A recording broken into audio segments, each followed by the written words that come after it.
ang Bombo Radio Philippines. Fully digitalized. Numero 1 sa balita, komentaryo, drama at serbisyo publiko. Bombo Radio Philippines. Bombo Radio Philippines. Ang inyong number 1 at most trusted radio network in the country. Paradyo Bombo! Oras sa Bombo Radio Iloilo, Philippine Standard Time, 51 minutos na nakaligad sa takna sininga, las 11. Welcome sa pagpangalagad sa Bombo Hanay Zone 2 sa DYFM Bombo Radio Iloilo, ang flagship station sa the number 1 most trusted radio network kinakantri ang Bombo Radio Philippines. Adlaw kita karon sa Huwebes, Agosto 8, tuiga 2024. Inimwala ka ni mo ang Kurman, Bombo Chama Blanco Hover sa mga dalakuan kag mga nagapaw na karon nga mga balita.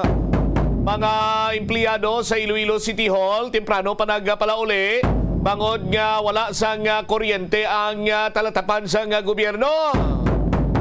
Ang building administrator nagpamalibad sini iya nga magplastar sa kunano ang kabangdanan sang nasambitan sining pagkadula sang kuryente.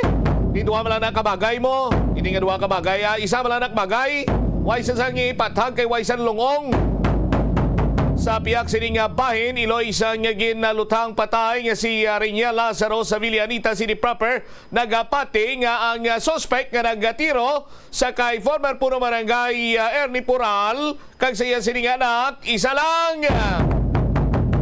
Sa dugang pa nga mga balita kag impormasyon, Police Regional Office 6 Director Police Brigadier General Jack Wangki ginaako nga may lapses ang Regional Anti-Cybercrime Unit 6 rason nga hindi masulbar ang tanan nga sahi sang scam kag cybercrimes. Sa dugang pa nga mga talupang doon karon nga mga balita, Iloilo Provincial Health Office nagapangayo sa pasaylo sa ila social media ad campaign nga naga-feature kay Olympic double gold medalist Carlos Yulo sa pag-promote sang vasectomy. Muni madalagkuan mga balita, issues kay impormasyon may sentro karon sa aton sining pagpangalaga diri sa palatuntunan na Bombo Hanay sa Udto. Sa mga kabombo na to na Huwebes na kita subong iyang adlaw, buwas sa Biyernes. Kung Biyernes, ginalibot ina sa aton sining patrol ang inyo siniyang mga entries sa probinsya sa Iloilo. Sa aton siniyang mga drop-box centers sa palibot sa probinsya sa Iloilo. Gani, maghingagaw kamo sa pagdugang pa sa inyo siniyang mga entries, ihulog ina sa mga designated drop-box centers sa palibot sa probinsya sa Iloilo. Kay buwas Biyernes, libuto na ina sa patrol. Sa mga kabombo naton, kung luyang nyo naman iya nga magpasakop sa aton siniyang palengke activation draw sa Pavia Public Market kita sa Sabado sining adlaw. Pizza 10, Agosto 10, tuiga 2024 sa palengke on ground naton sa aton sini mga kabombo na pulo sini magadaog sa tag 1,000 ka pesos ka cash. Kag may 500 pesos pa nga balor sa gift pack. Dugang sini nga premyo. Hindi lang kaya mo sinang premyo kay sa mga kabombo naton nga yara karon iya sa Pavia Public Market kag magatambong dito. Damo kamo sa mangkon siniya nga kayuhan gid. Ngaman kay mga product sponsors naton sa aton sinimatag palamati nagahatag dito sa free sample sa ila siniya nga mga produkto. So mantilawan yung inabanwa sa aton sinimatag palamati kung ara kamo dito kag magluwas sina. May mga pahampang kita nga ang premyo cash. Gani sa mga kabombuta kita las 10 or las 10 pizza 10 no Agosto 10 tuig 2024 las 6 aga sa early 6 o'clock ara na dito ang Bombo News team mag-set up na kita dito para sa aton siniya nga palengke activation or palengke draw. Sa mga kabombo naman naton diri sa studio sa magahulog diri sa ila sini karon nga mga entry sa studio ang aton sining papremyo cash prizes man. Tatlo magadaog sang tag 1,000 ka pesos ka cash bilang consolation prize sa winner. Kada isa sila 1,000 niyang dagan nila. Third prize 3,000 pesos, second prize 4,000 pesos, kag first prize 5,000 pesos. Paglawag sa Sabado sa imo sini iyang pangalan kon studio draw winner ikaw No, pagka-Lunes, ang premyo mo ihatag sa imo. Las 9, saka kadri sa stasyon sa Bombo Radio, dala ka sa duha ka valid na ID mo nga na photocopy na para nga masapos pagid. Sa aton sinimatag palamati, hatag na yun niya ang premyo. Why na sa palabor-labor pa? Sa aton sinimatag palamati, kita lang riya sa Bombo Radio, kag ang Bombo Radio Philippines gid lamang ang makasarang sa paghatag sa cash prizes apisar nga nga gusto gina kilala ining tig gurutom o ghost month sa aton sini nga matag palamati tig kiriwi o ti paano pa ya mag tig kiriwi sini kay kada semana nagapangatag kita iya sa cash prizes.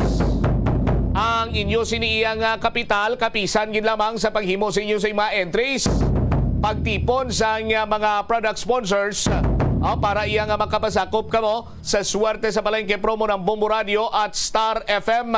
7,000 or 7 million pesos nationwide ang kabugusan sini nga premyo nga aton sini nga iga panagtag sa aton sini karon iya nga mga kabombo, no? Kag hindi lamang isa, duwa, tatlo sa aton sini nga mga kabombo madamo iya sang pamagi agod nga magdaog ikaw sa nga cash prizes sa aton sini nga grand draw dalagko pagin sini nga mga papremyo ang nagahulat para sa aton sini nga mga swerte nga mga taga-daog. 57 minutos na ang nakaligad sa takna sining alas 11 diri sa palatuntunan na Bombo Hanay sa udto. Mga talupang doon karon niya nga mga balita diri man sa aton sini nga pagpangalagad ti istoryahan ta ining latest pagit may kantanan sa sining issue sa kamatayon karon ni former punong barangay Ernie Pural kay ginapahayag diri sa otoridad nga ang nagtirok patay sa kay former punong barangay Pural amo man ang naglutang to, no? Sa nagpanglutang dito sa may Villa Anita sa city proper area.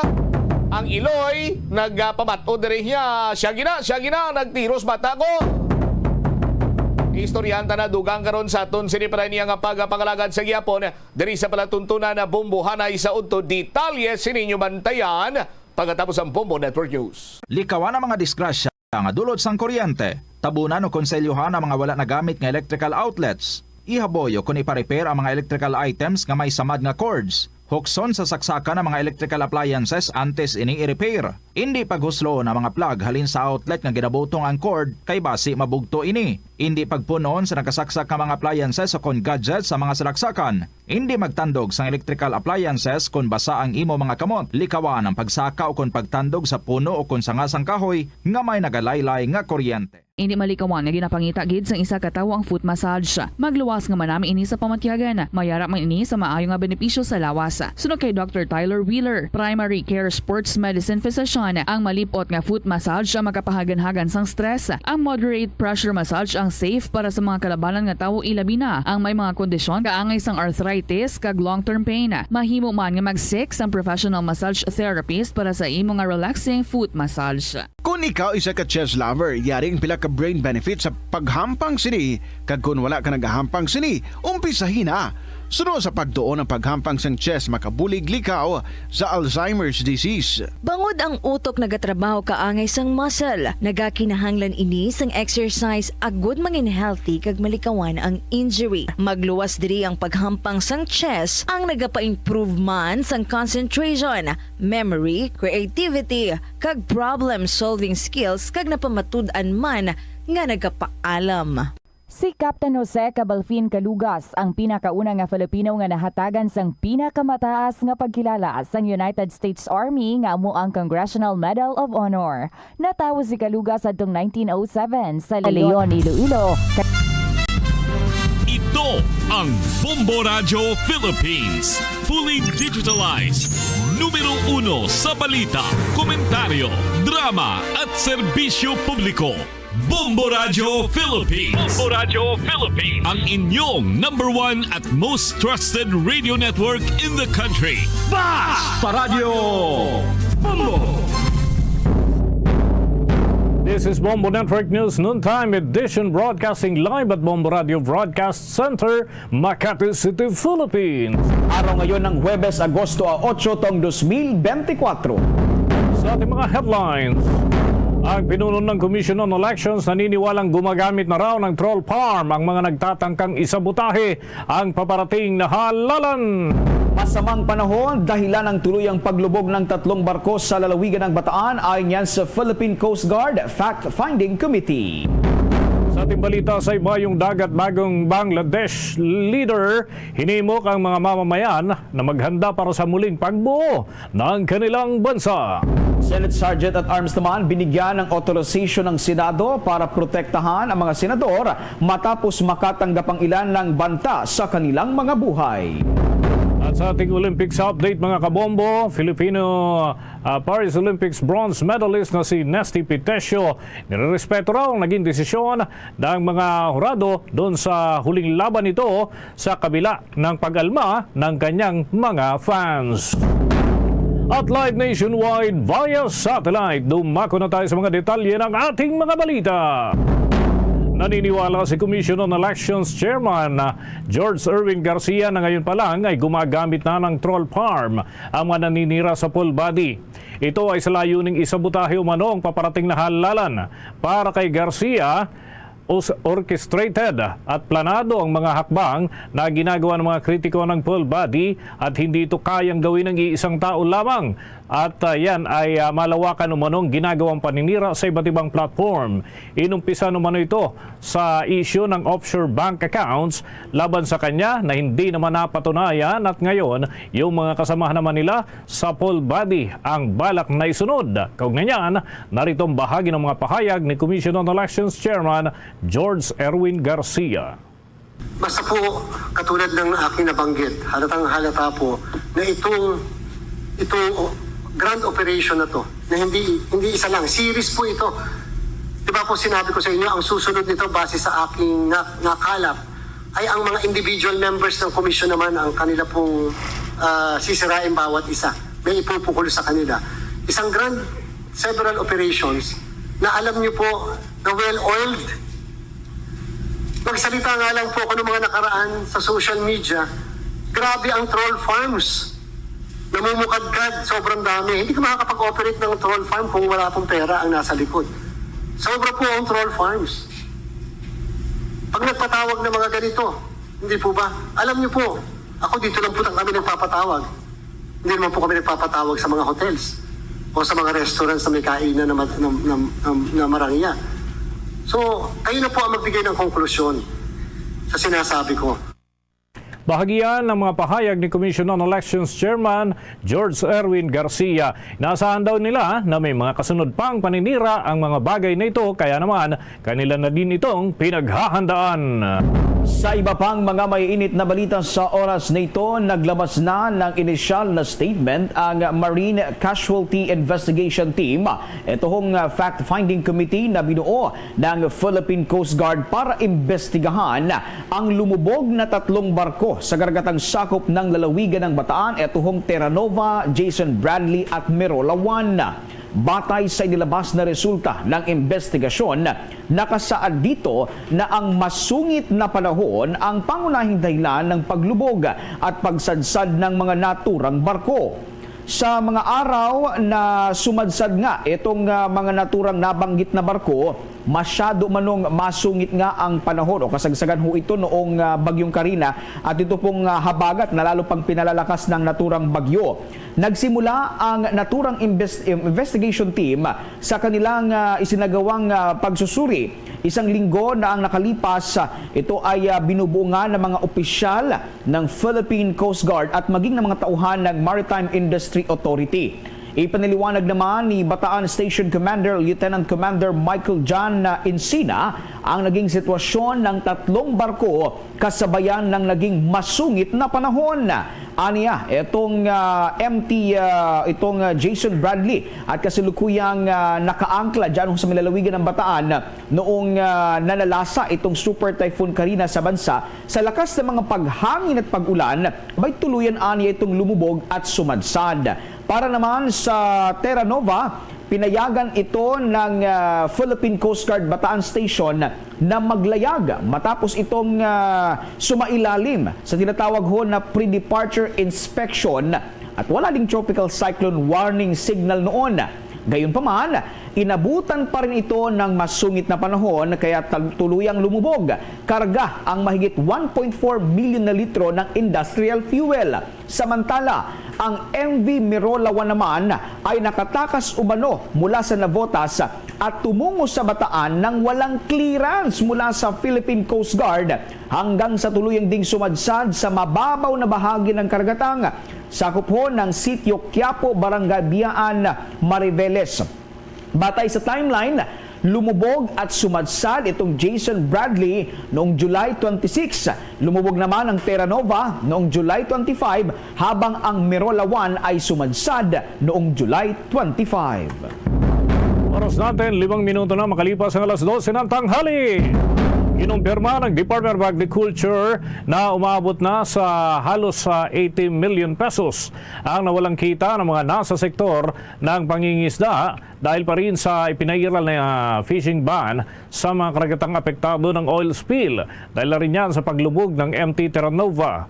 Ayon sa incident report ng Department of Agriculture, nasa mahigit 28,000 na mga mangingisda ang na-validate na apektado ng pagtagas ng langis sa lalawigan ng Bataan na umaabot naman hanggang doon sa may area ng Ternate, Tanza, Noveleta, Rosario at iba pang parte ng lalawigan ng Cavite. May katumbas ito na 5,810 na mga apektadong bangkang pangisda kung saan ay nagpapatuloy pa rin ang paghihigpit ng koordinasyon ng kanilang tanggapan doon sa mga lokal na pamahalaan at iba pang government agencies para naman agad na matugunan ang kaso ng oil spill. Kabilang pa ang pagpapatupad ng coastal cleanup at ganoon din ang kanilang pagbuo ng mga oil spill booms at sensory evaluation doon sa mga mahuhuling isda. Inihahanda na rin ng Department of Agriculture ang field subsidy at yung mga ipapamahaging seedlings at yung mga fiberglass na mga bangka para yan sa mga mangingisdang labis na naapektuhan doon sa kanilang lugar. Habang ang iba pang collateral damage ay ipaubayan naman sa iba pang sangay ng pamahalaan kagaya ng Department of Public Works and Highways at Department of Social Welfare Development at maraming iba pa. Mga kabombo, mga ka-Star Nation, sa atin pong update muna dito sa Olympics. Inirerespeto mano ni Filipino Paris Olympics bronze medalist Nesty Pitesio ang naging desisyon ng mga huwes o yung mga hurado doon sa naturang laban kung saan ay natalo ang ating kababayan sa huling bahagi ng kanyang Olympic journey. Ito ay sa kabila ng pagdududa na lumalabas sa resulta ng kanyang laban kontra naman sa Polish boxer na si Julia Ceremeta dyan sa 57 kg boxing. Sa naging panayam sa kanya matapos ng laban ay tinawag ni Pitesio na sobrang labo ang resulta ng naging laban, ngunit dahil iyon ang nakikita ng mga hurado ay wala niyang magagawa kundi naman ito ay igalang. Dagdag pa ni Pitesio, hindi man niya alam o hindi man malinaw para sa kanya ang nakita ng mga judge ay nirerespeto pa rin ang kanilang panig at yan ay iginawad ng resulta sa naging laban. Nagtapos si Pitesio sa Paris Olympics bilang bronze medalist, ngunit hawak nito ang bukod-tanging record sa Philippine Olympic history bilang kauna-unahang boksingero na manlalaro o nanalo ng back-to-back Olympic medals sa magkasunod na Olympic Games. Maalala mga kabombo, nakuha ni Pitesio ang silver medal sa nakalipas na Olympics na ginanap naman sa Tokyo, Japan. Kaugnay pa rin ang mga kaganapan sa Paris Olympics, binati at pinasalamatan ni Pangulong Ferdinand Marcos Jr. si Nesty Pitesio sa panibagong Olympic bronze medal para naman sa Pilipinas. Sinabi pa ng Chief Executive na ipinakita ni Pitesio sa buong mundo na walang inaatrasan na hamon ng mga Pilipino. Ipinagmalaki naman nito ang paghanga na inaabot ng naturang boksingero galing sa iba't ibang bahagi ng ating bansa at nagpaabot din ng pagbati maging si First Lady Lisa Araneta Marcos dito kay Nesty Pitesio. Pinasalamatan ng unang ginang ang Pinoy boxer sa magandang laban at pag-uwi ng bronze medal. Ayon pa sa unang ginang, tunay na boxing champ itong si Pitesio sa puso ng mga Pilipino.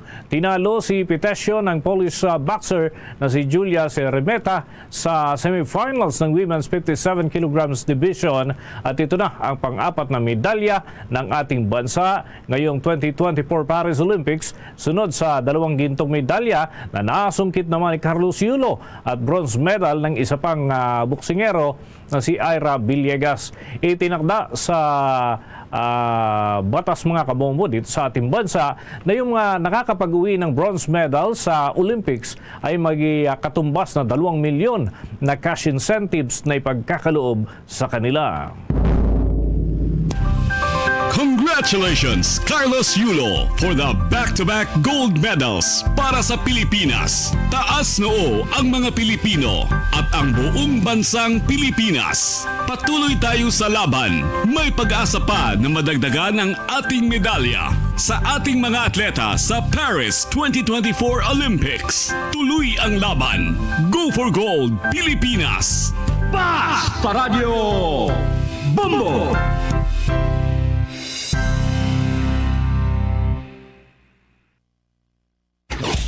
Bombo International News. Pinaghahandaan na ni Nobel-winning microfinance pioneer Muhammad Yunus ang mga Bangladeshi para sa pagtayo muli ng naturang bansa. Kasunod ng ilang linggong serye ng mga kaguluhan sa naturang lugar. Sa naging mensahe ni Yunus, kasunod yan ang pagkakapili sa kanya, pinayuhan niya ang mga kababayan na maging kalmado at maghanda. Kung susundin niya ang landas ng karahasan, lahat ay tuluyang masisira. Sa kasalukuyan ay nasa Paris itong si Yunus at nagsisilbi bilang isa sa mga advisor ng mga Olympic organizers.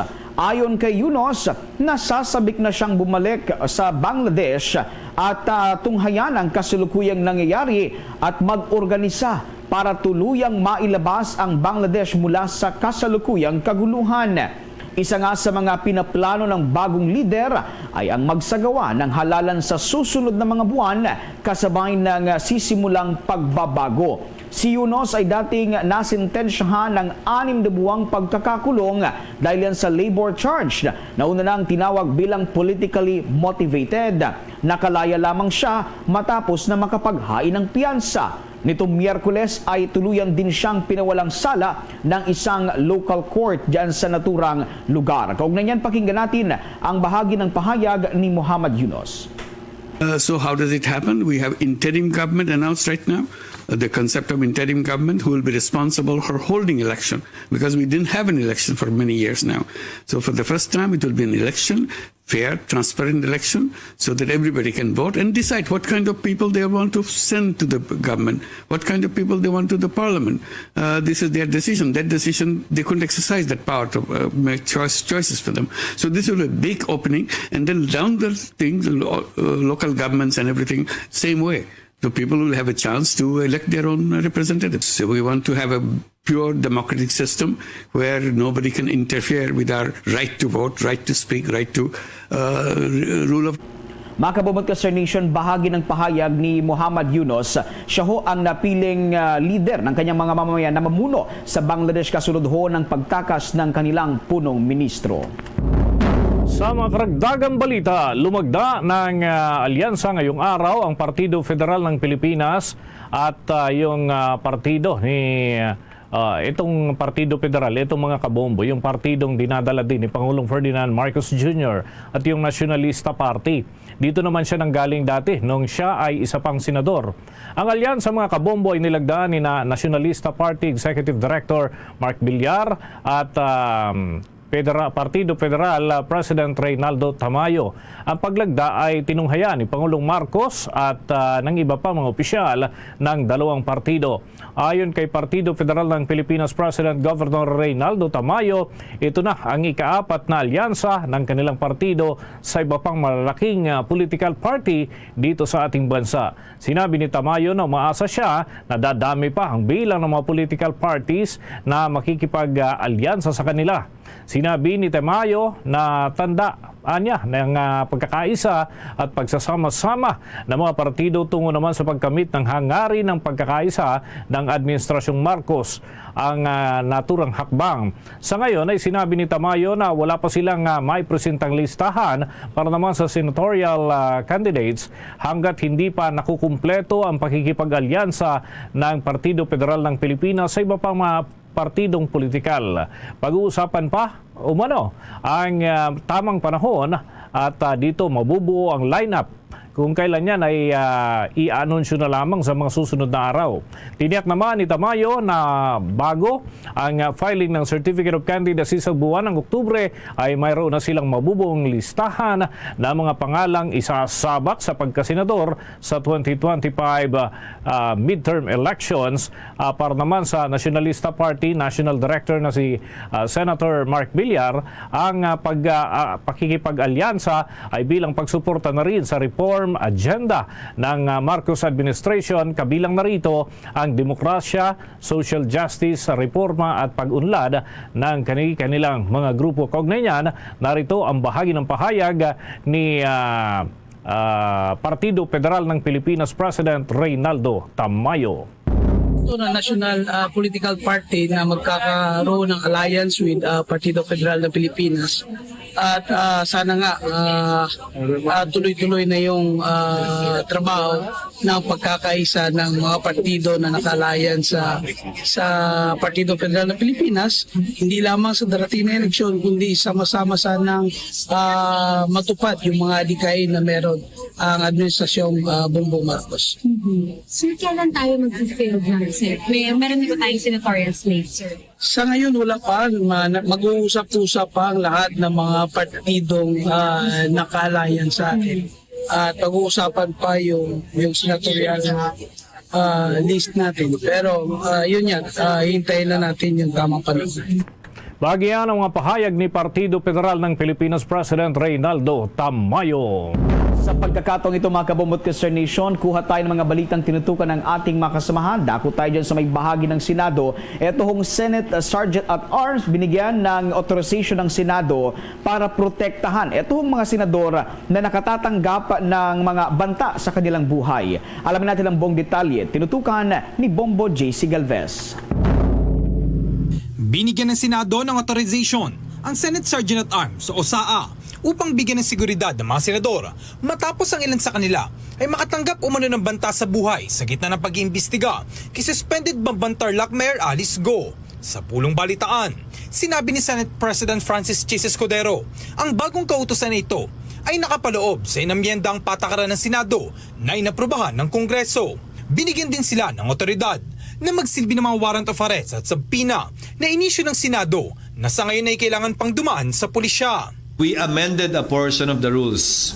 Maliban na lang kung pagod na kayo kagabi at kulang na yung kape.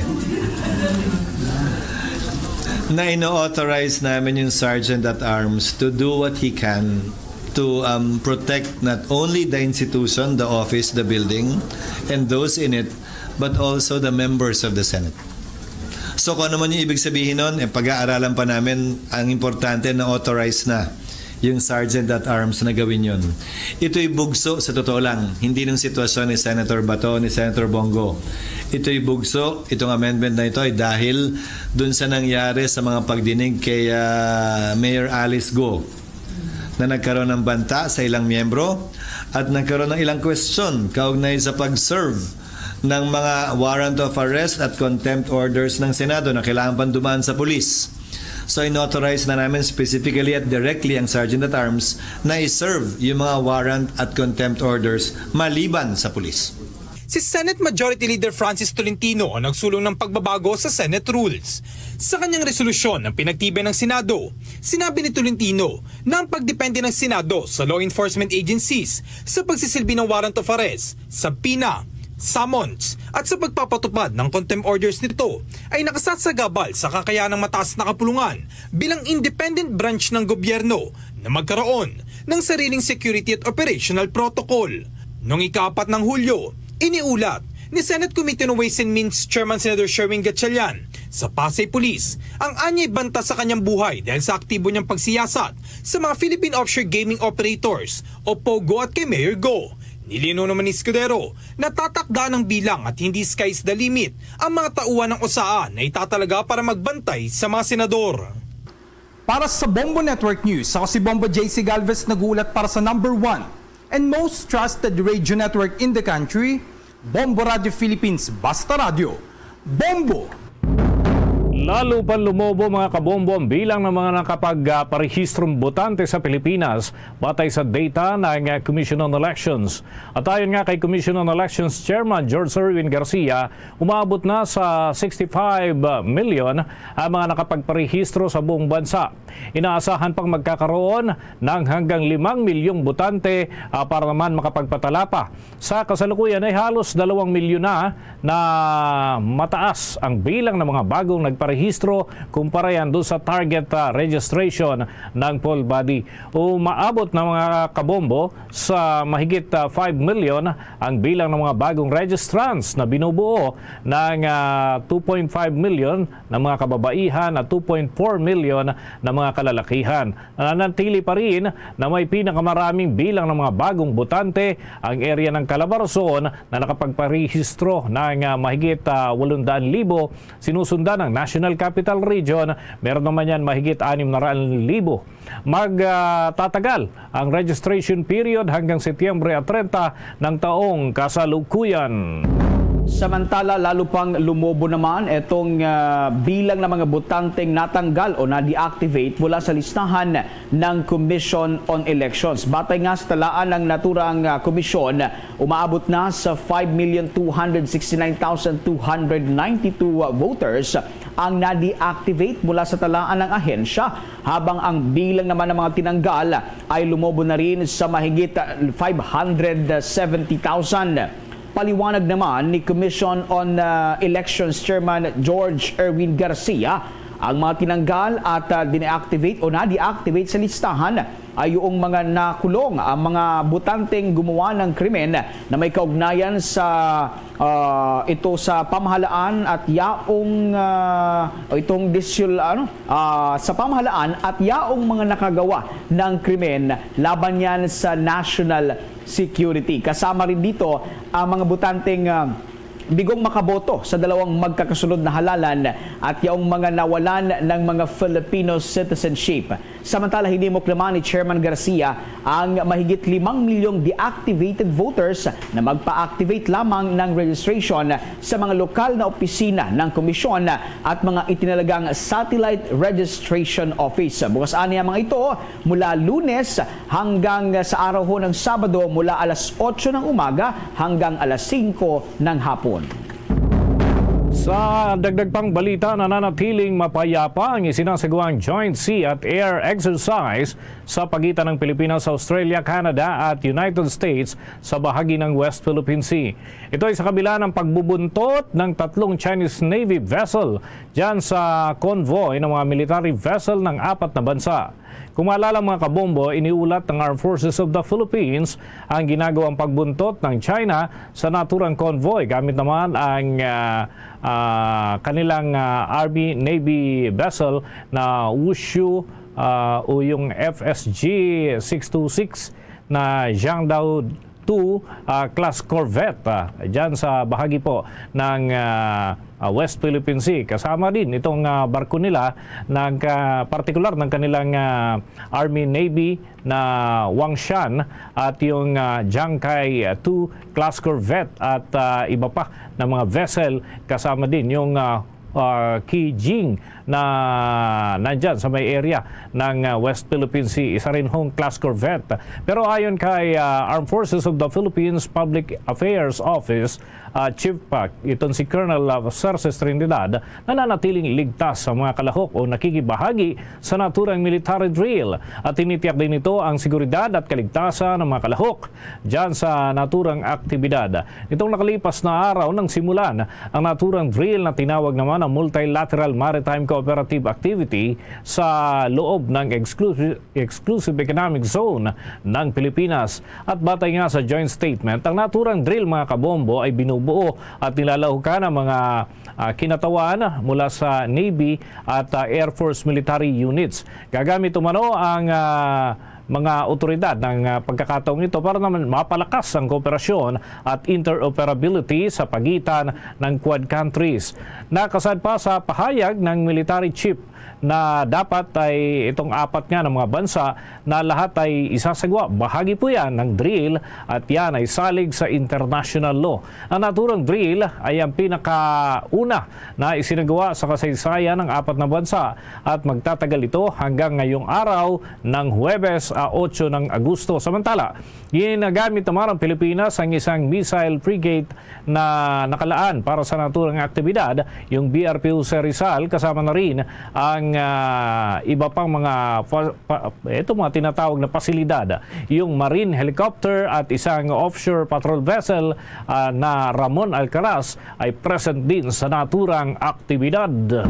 Samantala, tiniyak ng Department of Education o DepEd ang kasapatan ng nakalaang school days sa ilalim niya ng school year 2024-2025 para maituro ang mga aralin sa mga mag-aaral. Sa ilalim kasi ng kabubukas na school year, mayroon lamang 173 days na nakalaan para yan sa mga mag-aaral. Ayon sa ahensya, hindi na kailangang magpatupad pa ng itong mga class suspension sa buong school year. Kung sakali mang may bagyo at iba pang mga kalamidad, plano ng Department of Education na magpatupad na lamang ng mga distance learning sa mga apektadong lugar kapalit yan ng face-to-face learning. Maliban dito, plano rin ng ahensya na magbigay ng mga self-learning modules sa bawat estudyante. Ang mga naturang module ay maaari umanong iuwi ng mga estudyante at gamitin na lamang ang mga ito sa mga panahong imposibleng isagawa ang face-to-face classes. Maalalang maagang sinimulan ang bagong school calendar ngayong taon dahil yan sa paghahangad ng pamahalaan na bumalik na sa dating school year. Mula July 29, magpapatuloy ang mga estudyante sa kanilang pag-aaral hanggang April 25, 2025 at ihahanay ang school break sa dating Abril at May kung saan nasa kasagsagan ang summer season o mainit na panahon dito sa ating bansa. Oras natin sa buong kapuluan, 27 minuto na makalipas ang alas 12 ng tanghali. Inapurihan itong si Pangulong Ferdinand Marcos Jr. ang Philippine National Police sa kanilang bloodless police operations na may tuturing daw na makatao at naaayon sa batas. Sinabi nga ng Pangulo ang mga isinasagawang police operation sa harap na rin ng epektibong paglaban ng pamahalaan sa iba't ibang kriminalidad sa ipinapatupad na crackdown kontra sa illegal na droga, smuggling, illegal gambling at private armed groups, human trafficking at ang iba pang mga usapin. Ay sinabi nga ng Pangulo na hindi lamang naging mabisa ang paglaban sa mga ito at yan ay kinakailangan magtuloy-tuloy na isasagawaan niya ito sa legal at naaayon sa itinatakdang umiiral na batas sa ating bansa. Bukod dito ay pinuri din ng Chief Executive ang pagbagsak ng crime rate. Gaya halimbawa ng crime-prone areas. Gayon din, yung mas maigting na pagpapatrolya at pagdaragdag ng police deployment sa mga partikular na lugar na natukoy na may mataas na bilang ng mga naitatalaang krimen. Samantala sa iba pang mga balita, hinimok ni Senador Sherwin Gatchalian ng National Bureau of Investigation na ituloy ang investigasyon sa pag-i-issue ng peking birth certificates upang masiguro na mga sangkot sa naturang iligal na aktibidad ay mananagot sa batas. partikular na tinukoy ng senador ang 1,551 na late registrants mula 2016 hanggang 2023 na natagpuan dyan ho sa may bahagi ng Santa Cruz sa Davao del Sur. Batay sa fact-finding committee ng Office of the Mayor, sa 1,000 mahigit na certificate of live births o live births na nasuri, 54 dito ang napag-alamang nag-issue sa mga umunid dayuhan na walang mga magulang na Pilipino. Sabi pa ng senador, ang naturang mga birth certificate ay batayan ng pagiging isang Pilipino at ang dayuhan na nakakakuha ng naturang sertipiko na nagsasabing sila ay Pinoy ay nakakakuha rin ng Philippine passport, nakakakuha ng national ID at nakakabili ng mga lupa sa bansa. Una nang na-validate nga ng NBI.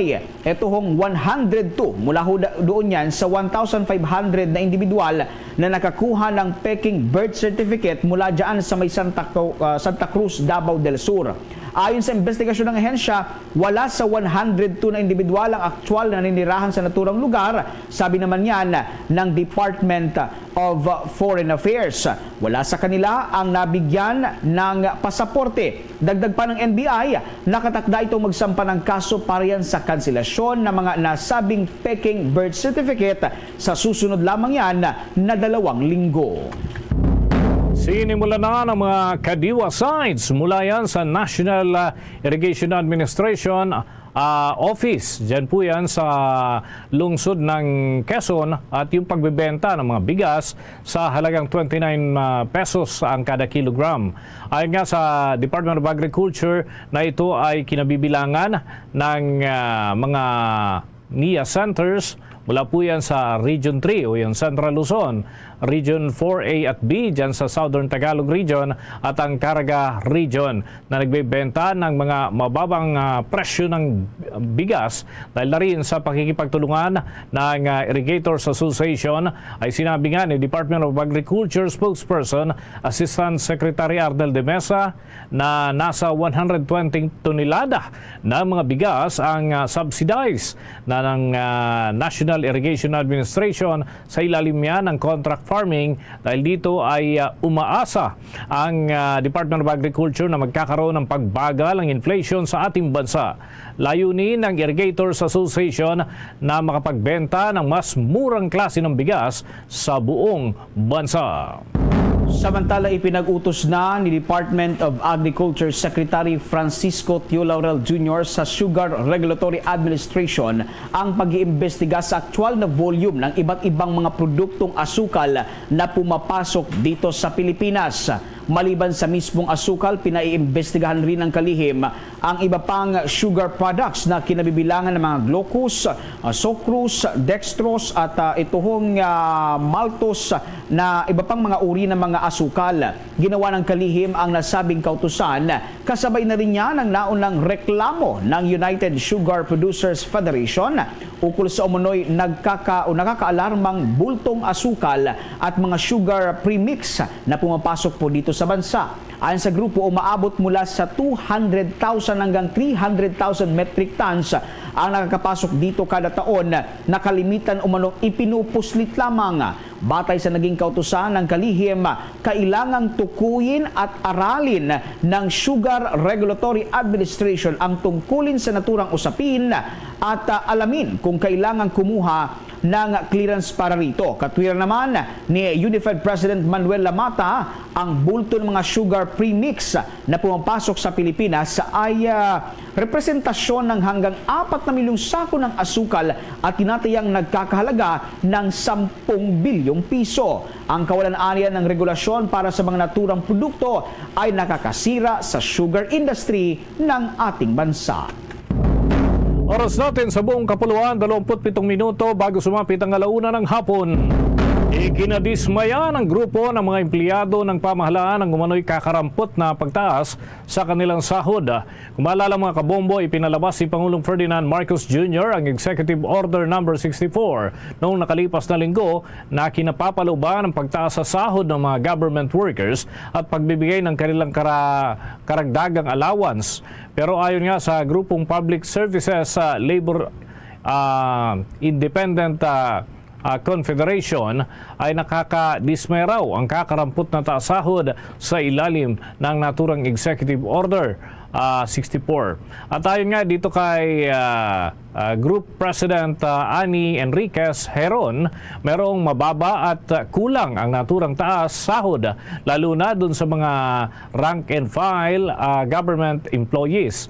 Ayon pa kay Heron, mas mataas pa rin ang 35 pesos na inaprubahan nung bilang dagdag sa arawang sahod ng mga pribadong manggagawa sa National Capital Region. Ikinalungkot din ng labor leader na hindi pa nakakasali dito yung mga contractual employees at mga job order. Ayon kay Heron, humigit kumulang sa 900,000 na government workers ang nakatanggap na ng substandard wage at wala ding job security at social protection ang hindi o makikinabang ng direkta mula doon sa naturang executive order. Nananawagan naman si Heron kay Pangulong Marcos na pakinggan ang panawagan ng marami mga empleyado ng gobyerno para naman sa pag-akma at yung nakakabuhay na level ng sahod. Umaapila rin ito mga kabombo kay Pangulong Marcos na tugunan ang wage disparity sa pagitan ng national at local government employees at sa pagitan niyan ng nasa rank and file at managerial positions. At bago nga ang Executive Order number 64 ni Pangulong Ferdinand Marcos Jr., una na niyang binigyan ng pagtaas ng sahod ang mga empleyado ng gobyerno sa kanyang ikatlong SONA na nai-anunsyo nitong nakalipas nga na buwan ng Hulyo. Samantala, nanawagan ng pamunuan ng Philippine Statistic Authority o PSA sa mga magulang na hikayatin ang kanilang mga anak na magparehistro sa kanilang National Identification System. Kabilang sa maaaring iparehistro ay ang mga bata na nasa 1 hanggang 4 na taong gulang.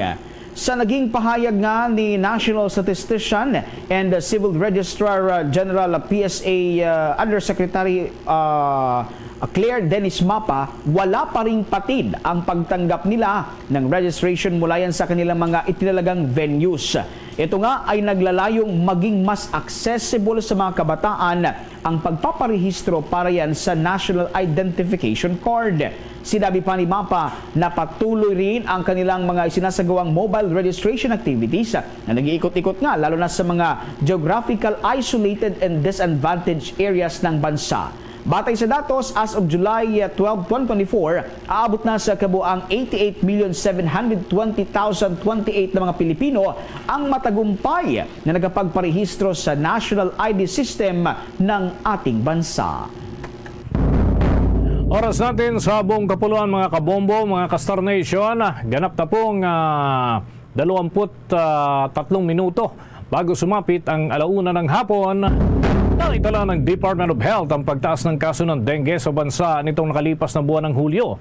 Batay nga sa latest data ng naturang ahensya, umakyat ito sa mahigit 18,349 na mga kaso mula noong Hunyo at 30 hanggang Hulyo at 13. Mas mataas ito mga kabombo na naitalang kaso ng dengue noong June 16 to 29 na pumalo lamang sa bilang na 12,153 cases. Kabilang sa mga rehiyon dito sa ating bansa na nagkaroon ng sunod-sunod na pagtaas ng kaso ng dengue ay ang Western Visayas, Central Visayas, Cagayan Valley Region at Calabarzon.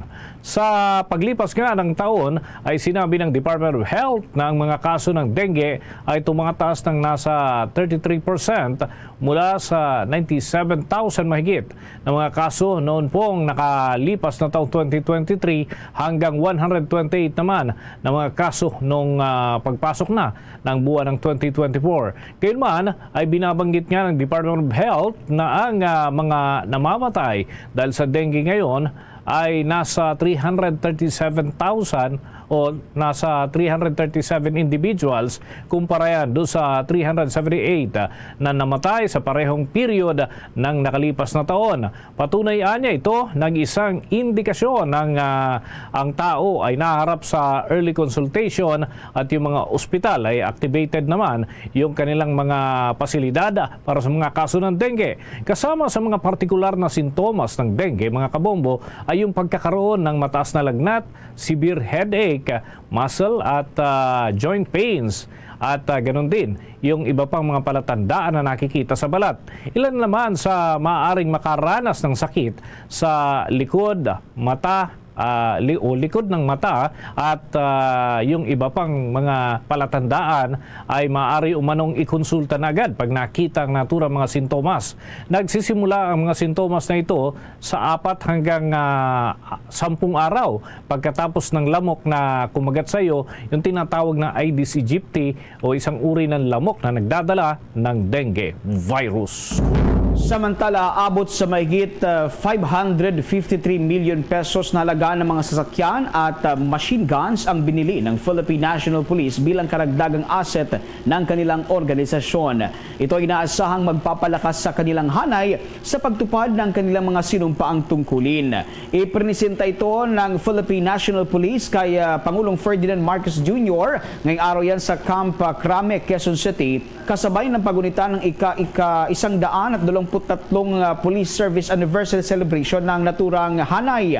Ayon sa Philippine National Police, kabilang sa kanilang binili ay 20 units ng personnel carrier, 299 units ng light motorcycle, 193 units ng light transport vehicle, 75 units ng patrol jeep, single cab at 155 units ng light machine gun. Paliwanag ng Philippine National Police, ang kanilang ginawang pagbili ng mga kagamitan ay mula sa Capability Enhancement Program Fund noong 2022, 2023 at ng kasalukuyang taon. Hinigpitan naman ng Department of Transportation ang seguridad doon sa mga himpilan ng Light Rail Transit at Manila Metro Rail Transit dahil naman sa ulat na pagdami ng mga krimen.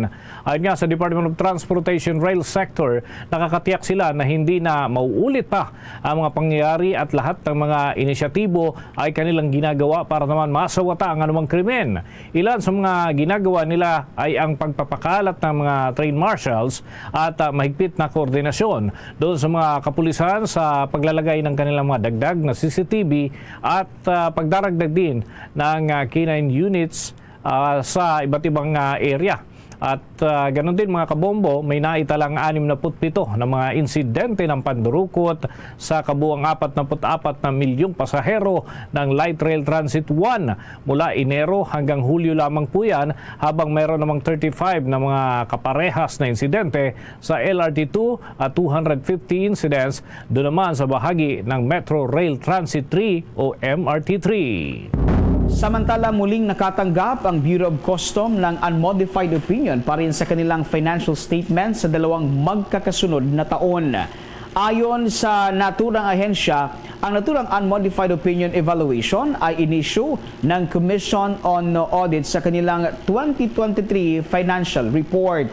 Dahil dito ay binigyan diin ng ahensya ang pangako nito sa pagkakaroon ng transparency at financial accountability. Ang unmodified opinion mula sa Commission on Audit, ang pinakamataas na audit evaluation ay pinagkakaloob ng komisyon.